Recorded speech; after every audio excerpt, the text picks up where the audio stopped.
So hello students, today we are going to start class 10th NCERT solution of circle chapter number 10. Circle के सारे questions exercise by exercise हम लोग crack करने वाले हैं।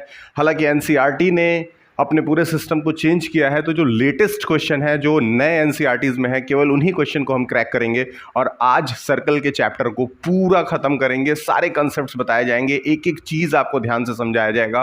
पहला चैप्टर जो होगा वो बेसिक इंट्रोडक्शन टू सर्कल्स होगा, तो बहुत ध्यान से पूरे के पूरे सर्कल को समझने की कोशिश करिएगा। आइए हम इंट्रोडक्शन लेक्चर स्टार्ट करते हैं। हम और आप देख रहे हैं अपने चैनल को जिसका नाम है सिद्धार्थ क्लासेस। आइए सबसे पहले हम बात करते हैं सर्कल की। आज हम बात करेंगे, कहानी हम स्टार्ट करेंगे सर्कल से। अगर सर्कल की बात करूं तो सर्कल को समझ पाना बहुत सिंपल है, क्योंकि हमें बचपन से ही सर्कल के बारे में बहुत कुछ बताया जा चुका है। जैसे अगर सपोज ये एक सर्कल मैं कंसिडर कर लूं तो इसके बीच में एक पॉइंट होता है जिसको हम लोग क्या कहते हैं दोस्तों, सेंटर। बिल्कुल बेसिक लेक्चर, हर चीज़ बताया जाएगा डिटेल में। जीरो से इस चैप्टर को मैंने बिल्कुल स्टार्ट करा है। अगर सेंटर की बात करें तो सेंटर तो हमें मिल चुका है। सेंटर के बाद हम आगे बढ़ते हैं और सेंटर के बाद हमारा आता है रेडियस, यानी कि सेंटर से लेकर के जो आउटर बाउंड्री की तरफ एक डिस्टेंस हम लोग ड्रॉ करते हैं, इसको हम क्या कहते हैं, रेडियस कहते हैं।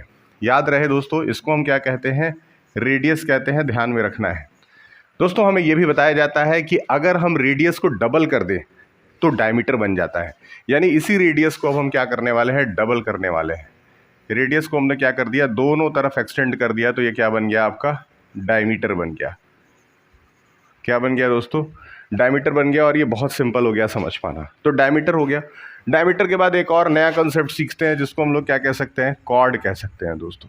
ये आपका एक सर्कल है और सर्कल के एक बाउंड्री से दूसरे बाउंड्री तक ज्वाइन करने वाली कोई भी लाइन जो है वो कॉर्ड कहलाती है। बेसिक है, बिल्कुल बच्चों की तरह हर एक चीज़ आपको कायदे से बताया जाएगा, ताकि आप क्या कहीं भी कोई कंसेप्ट पहले छूटा हो तो वो सारे कंसेप्ट्स आपके क्लियर हो जाएं। अब आते हैं कॉर्ड के बाद। डायमीटर को लॉन्गेस्ट कॉर्ड माना जाता है दोस्तों, ये बहुत ध्यान में रखिएगा अपने दिमाग में डाल करके कि diameter is the longest chord. Diameter is the longest, LONGEST, longest chord. Diameter को ही सर्कल का लॉन्गेस्ट कॉर्ड कहा जाता है। अगली चीज़ जो मैं आपको बताना चाहता हूँ वो ये बताना चाहता हूँ कि अगर एक सर्कल है और कोई लाइन इसको दो जगह से टच करके क्रॉस करके निकलती है तो सेकंड में उस कंडीशन में इस सर्कल, इस लाइन को सेकंड ऑफ अ सर्कल कहा जाएगा। यानी कि ये बन जाएगा आपका SECANT, second of a circle. Circle का ये क्या कहलाएगा, सेकंड कहलाएगा। सेकंड याद रखिए, सेकंड्स नहीं बोलेंगे, सेकंड बोलेंगे, बहुत ध्यान में याद रखिएगा। आगे बढ़ते हैं, अगले कॉन्सेप्ट की तरफ चलते हैं। अब हम बात करेंगे दोस्तों टेंजेंट की, which is one of the very important for this chapter. It is tangent. Tangent क्या होता है दोस्तों, ये हमारा हो गया ट्रायंगल। किसी एक पॉइंट से अगर कोई लाइन टच करके निकल जाए, सर्कल के किसी एक पॉइंट को टच करके अगर एक लाइन निकलती है तो उस कंडीशन में ये टेंजेंट कहलाता है। इसे क्या कहते हैं, टेंजेंट। याद रखिएगा, स्पेलिंग याद रखिए, TANGENT, बिकॉज स्पेलिंग्स बहुत मिस्टेक होते हैं आजकल के बच्चों के। तो अगर स्पेलिंग आपका सही रहेगा तो आपको एक एडिशनल अपॉर्चुनिटी रहेगी नंबर पाने की। तो ये कुछ बेसिक टर्म्स हैं, जैसे टेंजेंट हो गया, स्कॉर्ड हो गया, डायगोनल हो गया, सेकंड हो गया, डायमीटर हो गया, रेडियस हो गया। ये सारी चीज़ें आपको बहुत ज़्यादा इंपॉर्टेंट है, बहुत ज़्यादा काम आने वाली है इस चैप्टर में। इसके बाद हम आते हैं, सेक्टर ड्रॉ करेंगे। ये है आपका सर्कल और ये डायमीटर, ये रेडियस। इसको अगर मैं O मान लूँ तो ये A और ये B। तो इस कंडीशन में ये जो पोर्शन हम लोगों ने ड्रॉ करा, इसको हम क्या कहेंगे, सेक्टर। ये क्या कहलाएगा दोस्तों, सेक्टर कहलाएगा। ये बहुत इंपॉर्टेंट कंसेप्ट है सेक्टर, क्योंकि आने वाले क्वेश्चंस में हमें area of sector, area of segment, area of semi circle, ये सारी चीज़ें निकालने के लिए पढ़नी होंगी। इसके बाद आइए अगले कॉन्सेप्ट पे आते हैं और अब ड्रॉ करते हैं सेगमेंट। ये हमारा एक कॉर्ड है और कॉर्ड के अंदर जो भी एरिया पाया जाता है उसको कहते हैं सेगमेंट। क्या कहते हैं दोस्तों, सेगमेंट। कभी नहीं भूलना है, ये हमारा सेगमेंट का पोर्शन है, बहुत इंपॉर्टेंट है, सेगमेंट याद रखिएगा। अब आगे बढ़ते हैं और अगले कंसेप्ट की तरफ चलते हैं और धीरे धीरे बारी बारी से सारे के सारे क्वेश्चंस के सारे सर्कल्स के जितने भी फॉर्मूले होते हैं वो सारी चीज़ें हम लोग रिवाइज़ करेंगे। रिवाइज़ कर करके हम लोग आगे बढ़ते रहेंगे। तो सबसे पहले इसको इरेज कर दिया जाए। इरेज करने के लिए आपको चाहिए होगा इरेज़र, और इरेज़र के नाम पे मेरे पास ये है। इसको कर दिया गया साफ, और अब आते हैं इरेज़र पे। चलिए आइए, सबसे पहले हम बात करेंगे एरिया ऑफ सर्कल की। Area of circle, area of circle का फॉर्मूला पाई आर स्क्वायर, कभी मत भूलिएगा, हमेशा याद रखिएगा। अगर आपको डायमीटर दे रखा है, अगर आपको डायमीटर दे रखा है तो डायमीटर का हाफ करेंगे तो वो रेडियस बन जाएगा, और अगर आपको रेडियस दे रखा है तो रेडियस को आप जब 2 से मल्टीप्लाई करेंगे तो वो हमेशा डायमीटर बन जाएगा। ये दो बेसिक चीज़ें हैं जो कि आपको बहुत ज़्यादा काम में आने वाली हैं। ठीक है, अब इसके आगे बढ़ते हैं, देखते हैं क्या कंसेप्ट है। आगे बढ़े, अब आता है आपका एरिया ऑफ सर्कल हो गया सरकमफ्रेंस।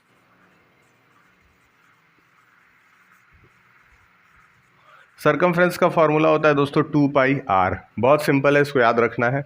एक और सरकमफ्रेंस का फॉर्मूला है जिसको हम लोग पाई इंटू डी कहते हैं। ये दोनों के दोनों फॉर्मूले आपको बहुत ज़्यादा इंपॉर्टेंट हैं क्लास 10th के पॉइंट ऑफ व्यू से। अगला है दोस्तों area of sector. Area of sector क्या कहता है? Pi r square into theta upon 360 degree. अगर हम पाई आर स्क्वायर को थीटा अपॉन 360 कर देते हैं तो हमारा क्या निकल जाता है? एरिया ऑफ सेक्टर निकल जाता है। आगे बढ़ते हैं, इसके बाद आता है हमारा area of segment. Area of segment को बहुत ध्यान से समझिए, वही काम करेंगे, pi r square into theta upon 360 minus 1/2 sine theta और आर का स्क्वायर। ये बहुत इंपॉर्टेंट फार्मूला है और इसका इस्तेमाल हम लोग तब करेंगे जब हमें एरिया ऑफ सेगमेंट निकालना हो, और सेगमेंट के केस में जब हमारे पास थीटा दिया हो उसका साइन थीटा निकालेंगे और उसके बाद उसको कैलकुलेट करेंगे। इसके बाद आते हैं दोस्तों एरिया ऑफ सेगमेंट के बाद एक बहुत इंपॉर्टेंट फार्मूला है, वो है तुम्हारा distance covered in rotations. Distance covered in rotations. अब अगर एक डिस्टेंस, एक पूरा चक्कर कोई सर्किल लगाता है, एक चक्कर पूरा, एक कंप्लीट चक्कर अगर लगाता है तो उस कंडीशन में जो टोटल डिस्टेंस ट्रेवल होता है वो 2 पाई आर होता है। और अगर नंबर ऑफ़ रिवॉल्यूशंस दिए रहेंगे तो उसको आप नंबर ऑफ़ रिवॉल्यूशंस यानी n से मल्टीप्लाई करिएगा और वो आगे जा करके कैलकुलेट होता चला जाएगा। इसके बाद हम लोग आगे बढ़ते हैं दोस्तों और एरिया ऑफ सेमी सर्किल का फॉर्मूला निकालते हैं। एरिया ऑफ सेमी सर्किल यहाँ लिखता हूँ,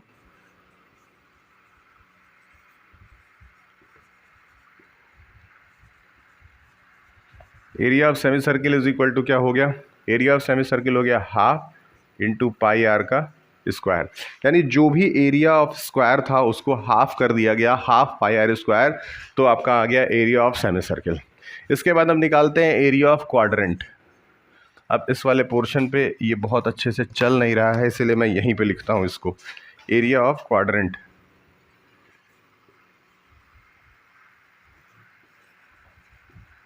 एरिया ऑफ क्वाड्रेंट का फॉर्मूला होता है 1/4 पाई आर स्क्वायर। बहुत बेसिक है और इसको याद रखने का है।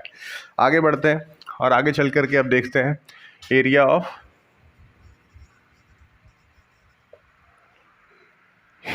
क्वाड्रेंट हो गया, एरिया ऑफ सेमी सर्किल हो गया, एरिया ऑफ सेगमेंट हो गया, एरिया ऑफ सेक्टर हो गया, सरकमफ्रेंस हो गया, एरिया इधर आपका डिस्टेंस कवर्ड इन 1 रोटेशन हो गया। ये सारी चीज़ें हो गई। अब इसके बाद से जो हम लोगों को सबसे इम्पॉर्टेंट है निकालने के लिए, वो हम लोग क्या करेंगे? एरिया ऑफ माइनर सेगमेंट निकालेंगे। Area of minor segment.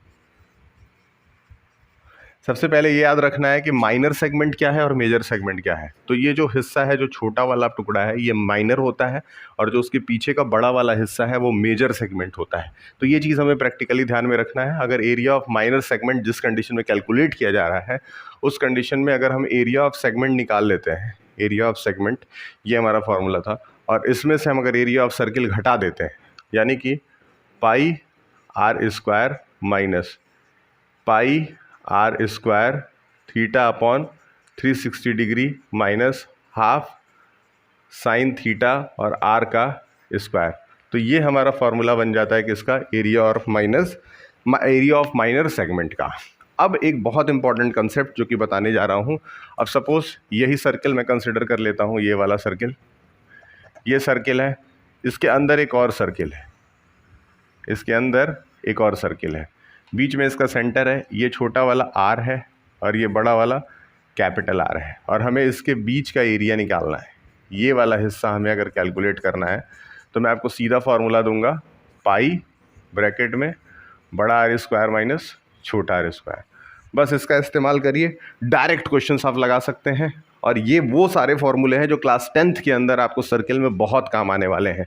इसके बाद एक और लेक्चर आएगा सर्कल, इसके बाद एक और लेक्चर आएगा जिसके अंदर हम आपको बताएंगे कि किस तरीके से थ्योरम्स का इस्तेमाल करके एक्सरसाइज 10.1 और 10.2 को क्रैक किया जाएगा। तब तक के लिए इसको ज़रूर नोट करिएगा, ये सारे बेसिक फॉर्मूले हैं, बेसिक ढांचा है, बेसिक स्ट्रक्चर है सर्कल का। और ये आपका इंट्रोडक्टरी लेक्चर था, और इसके बाद हम चलेंगे थ्योरम्स वाले लेक्चर की तरफ। तब तक के लिए बहुत धन्यवाद। अगले वीडियो में एक बार फिर से हम लोग मिलेंगे, और इसको आप नोट भी करें, इसको आप याद भी करें, और इतना तैयार करके रखें ताकि आपको आगे की चीज़ें बहुत आराम से समझ में आ जाए।